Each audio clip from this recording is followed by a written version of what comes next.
جی میرا سوال ہے یہ کہ درود ابراہیم تو ہم پڑھتے ہیں جی صلی اللہ علیہ وآلہ وسلم، یہ بھی درود ہو گیا، وسلم۔ اس کے علاوہ کوئی اور حدیث میں درود ہیں جو ہم پڑھ سکتے ہیں؟ جی درود ابراہیمی کے علاوہ آپ کہہ رہے ہیں؟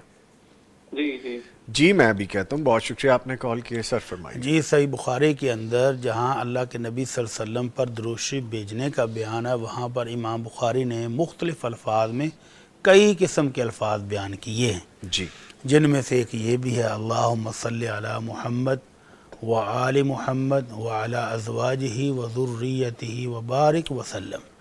تو مختلف الفاظ میں حدیث کی کتابوں میں امام ابن قیم رحمہ اللہ کی ایک مستقل کتاب ہے جلاء الافہام، جی تو وہ پڑھ لیں، اس میں انہوں نے بہت ساری حدیث کے الفاظ نقل کر کے ان کا تشریح بھی کر دیا ہے، ترجمہ بھی کر دیا ہے، وہ لے لیں بازار سے، وہ بھی مل جاتی ہے۔